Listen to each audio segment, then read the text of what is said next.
Ce que je vais partager va vous bénir. Ça va vous aider, mais avant ce sera comme les médicaments qui parfois ne sont pas très agréables à prendre. Mais devinez quoi? Après cela, vous irez mieux. Amen. Écoutez bien ceci. Le problème est conçu par Dieu comme un tremplin. Alors quand on y pense, les gens disent « Je confesse que je suis la justice de Dieu en Christ et j'ai des ennuis. Pourquoi ce problème ?» C'est toujours la faveur de Dieu. Toutes les mauvaises choses qui sont arrivées dans votre vie. D'accord? La faveur de Dieu étant sur vous, cela peut arriver en raison de la faveur de Dieu sur vous. Les gens pourraient dire des choses sur vous à cause de la faveur de Dieu sur vous. Les gens pourraient mentir à votre sujet, tenir un blog sur vous, écrire sur vous et dire toutes sortes de choses sur vous à cause de la faveur de Dieu sur vous. Ne perdez pas votre temps avec ce qu'on dit. Amen. Eh bien, pasteur, je confesse ma faveur. Je confesse que je suis la justice de Dieu et ces choses arrivent. D'accord, vous êtes toujours avec moi. Maintenant, il y a une chose qui empêchera la grâce de couler. C'est se croire juste à ses propres yeux. Votre tentative, vos efforts de vous justifier, de vous rendre juste. Dans Galates, s'il vous plaît.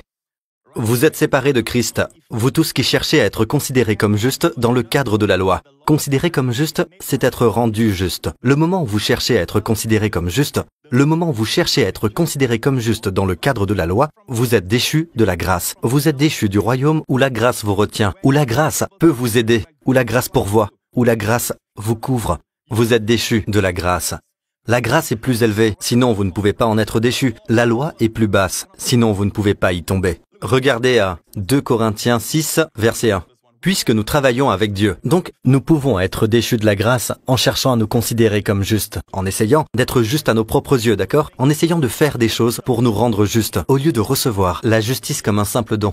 Et déclarer que je suis la justice de Dieu en Christ. Maintenant ici, puisque nous travaillons avec Dieu, c'est Paul qui écrit, nous vous encourageons vivement à ne pas accueillir la grâce de Dieu sans résultat. N'accueillez pas la grâce de Dieu sans résultat. Ne la recevez pas en vain. Cela signifie qu'il est possible d'être dans une église de grâce et de ne pas avoir encore reçu la faveur de Dieu.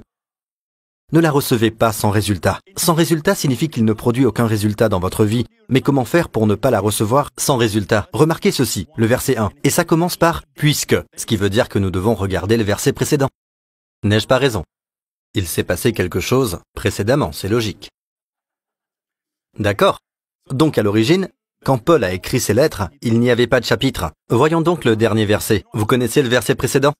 Il nous permet de comprendre pourquoi les gens ne reçoivent pas la grâce de Dieu. Le dernier verset avant ce verset est en fait le chapitre 5, verset 21. Celui qui n'a pas connu le péché, c'est-à-dire Jésus, il l'a fait, c'est-à-dire Dieu l'a fait devenir péché pour nous, afin qu'en lui nous devenions justice de Dieu. Alors ne recevez pas la grâce en vain. Dieu a fait de vous la justice de Dieu en Christ. Et vous voilà, vous refusez de l'accepter, et vous essayez d'être juste à vos propres yeux. Au fait, si vous pensez que vous n'allez pas si mal, préparez-vous à une chute, même après être devenu chrétien.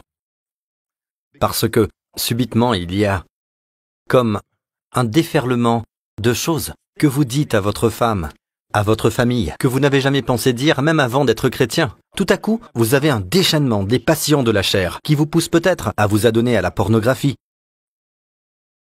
Il y a soudain comme un déclenchement et puis vous commencez à dire « Comment ai-je pu faire cela ?» Le diable entre en scène. Et vous vous dites « Dieu, je te promets, je ne ferai plus jamais cela. » Le diable a écouté et a dit « Ah, il n'a pas dit Alléluia, ni louons Dieu. » Je suis tellement sauvé que je ne sais pas quoi dire.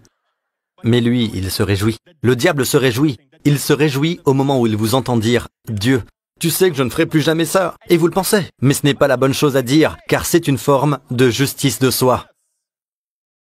Vous savez quelle est la meilleure chose à dire? Oui, confessez votre péché tant que vous voulez. Allez-y, confessez votre péché. Croyez qu'il vous a pardonné. Mais plus que cela, confessez « Je suis la justice de Dieu en Christ ». Puis, honorez ce que Jésus a fait. Toutes ces souffrances ne sont pas vaines. Vous prenez votre place comme la justice de Dieu en Christ et vous honorez celui qui est devenu péché. Mais s'il est devenu péché et que vous demeurez pécheur, alors vous savez quoi?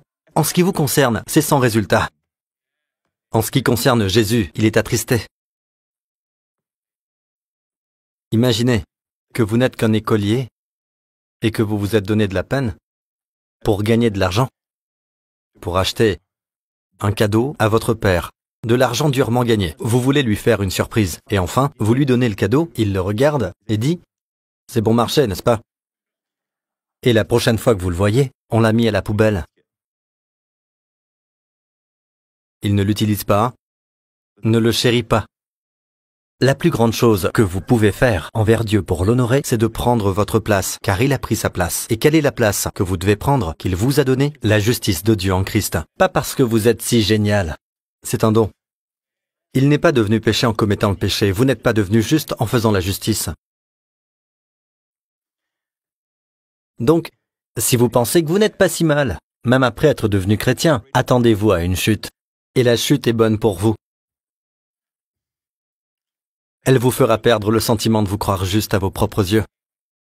Et c'est bien, parce que nous avons tous cette racine cachée, qui fait obstruction à la grâce de Dieu, parce que la grâce ne peut régner que par la justice. Romains 5, verset 21.